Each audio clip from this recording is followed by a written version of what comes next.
Peshawar জালমির champion হওয়ার নায়ক Nahid Rana. Final ম্যাচেও দলটির হয়ে ৪ ওভার বোলিং করে ২২ রান দিয়ে ২ উইকেট পেয়েছেন নাহিদ।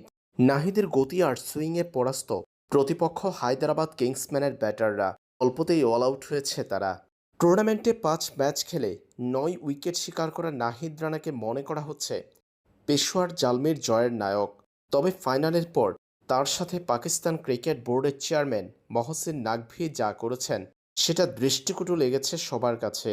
ফাইনালের পর বিজয়ী পদক একে একে পেশোয়ার জালমির সকল ক্রিকেটারকে গলায় পরিয়ে দিয়েছেন মহসিন নাকভি।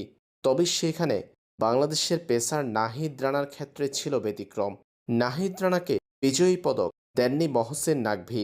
পাশে থাকা একজন নাহিদকে বিজয়ী পদক দিয়েছেন হাতে, দেননি গলায় পরিয়ে। এরপরই বাবর আজমকে বিজয়ী পদক গলায় পরিয়ে দিয়েছেন মহসিন নাকভি। বাংলাদেশি ক্রিকেটারের প্রতি পাকিস্তান ক্রিকেট বোর্ডের চেয়ারম্যানের এমন অসম্মান দৃষ্টিকটু লেগেছে বাংলাদেশ ক্রিকেট ফ্যানদের কাছে।